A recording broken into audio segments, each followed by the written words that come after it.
One of the first reports I saw this morning, aside from Lindsey Graham passing away, and was James Carville, the guy that ran Bill Clinton's campaign and got him into the White House back in '92.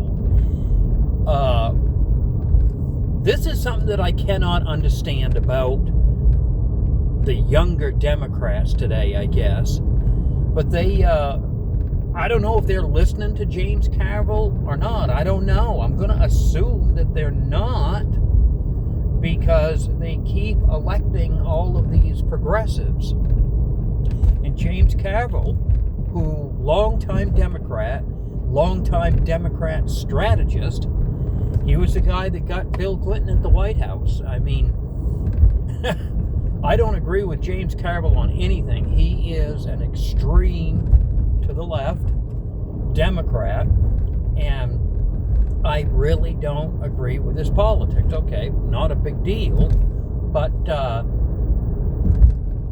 he's kind of still in the game as far as giving his opinion out. But I don't think he's doing anything as far as helping any particular politician get into a seat of power. But he still opines. He gives his opinion. And I guess over the weekend, I don't know where he was, who interviewed him or what, but there was an article on Bongino Report this morning where Carville was in an interview, and he's basically saying that the Democrat Party has a big split in it. It's completely, totally divided. And this is what I've been saying for a long time, but no one ever listens to me. They keep telling me, oh, Lano, you don't know what you're talking about. Yeah, I do too.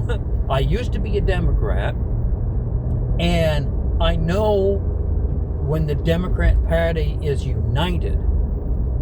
They are not united at all. They are not. You have centrists and slightly left-leaning Democrats that are opposing the far left Democrats, the progressives. And even though they have a split with them, meaning they have big differences and they don't agree with the far left, it's the far left that has all the power in the party. They control everything. They pull the strings. And they have somehow convinced, like in New York, Illinois, California, all of the real big blue states, they all decided that they wanted to have these far left politicians. And, well, they've got them. And already things are starting to collapse in every one of the states. They were already collapsing because there was progressives in there before this new batch of progressives got elected into office. You don't believe me? Go and look at the numbers. The numbers do not lie. New York numbers down. California down. Illinois down and out. These places are like third world countries. They really are. They're like third world countries. I've never seen anything like it in my life. And yet, these progressives continue to get elected into office.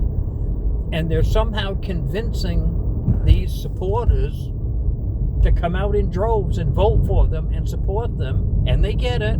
And they get voted in. So then you have the other half of the Democrat Party that sees what the progressives are doing, and they just totally disconnect. They don't want nothing to do with these people.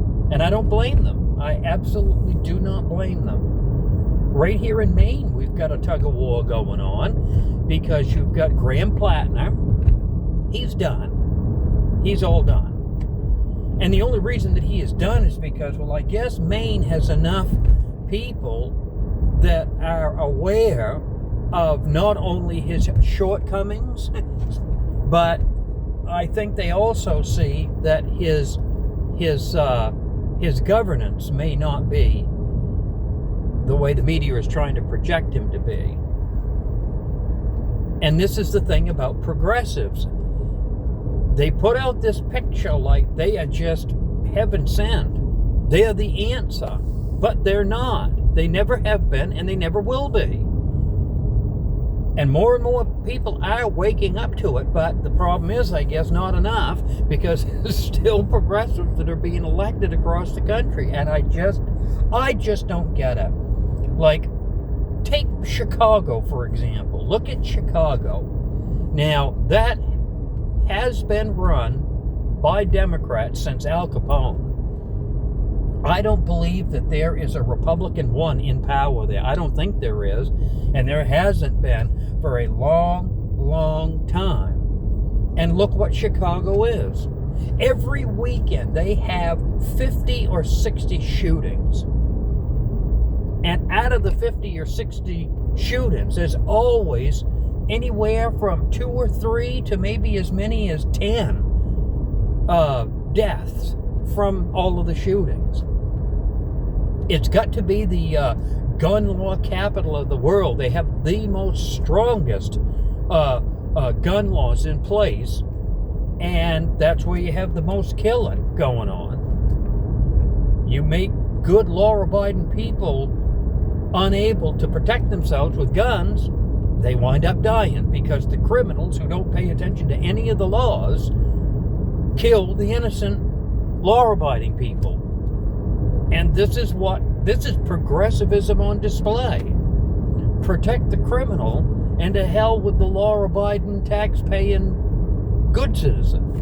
Right ass backwards to what it's supposed to be. And people think that is right and good, and they vote for it. I'll never understand it. I won't. I will never understand it. And I could go on for hours, explaining certain things that happen in California and Illinois.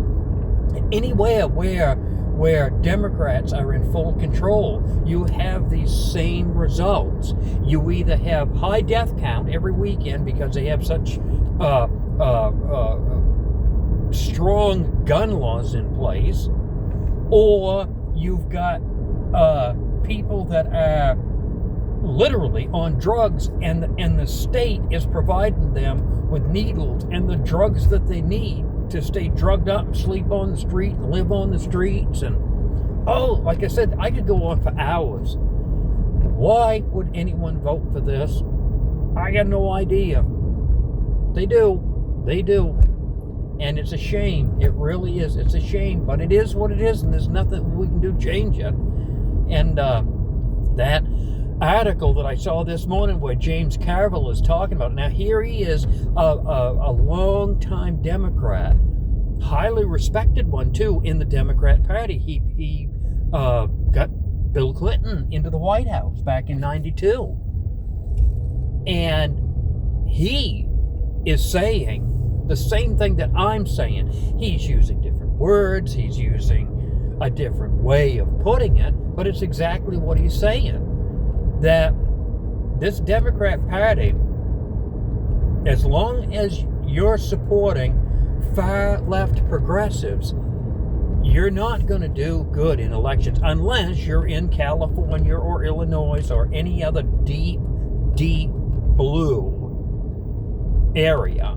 You're just not going to do good. If you're in a deep blue area, you'll probably do all right. People who like that left-wing stuff, they'll vote for it and support it all day long. But everywhere else, and I'm glad to see that it's getting less and less. And I notice on the national news now, I've been calling progressives ever since I first heard Hillary Clinton use the term. She was, and this was way back.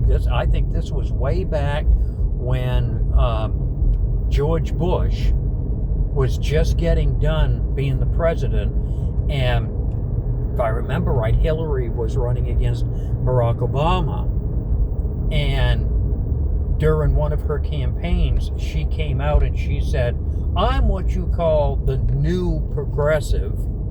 There's no such thing as a new progressive.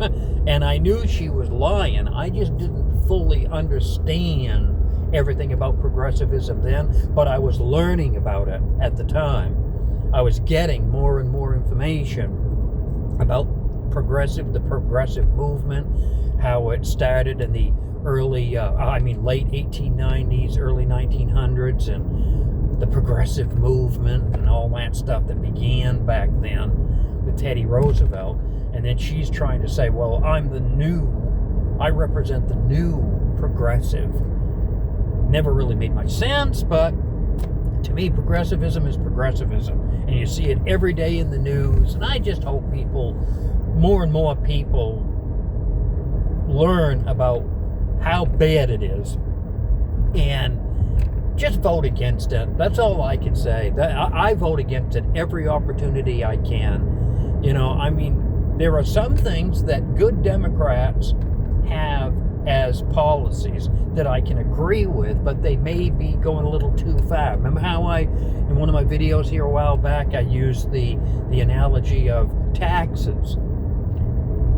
Both me and a Democrat can agree that there has to be taxes because government needs money to operate and do things, pay for the roads and infrastructure and that stuff. And the differences between a Democrat and Republican should be, well, how much should individuals be taxed? Should they be taxed 2 cents, 5 cents, 10 cents? What? I don't know. But it all depends on what the issue is and that. And that's where we should be. You're not going to get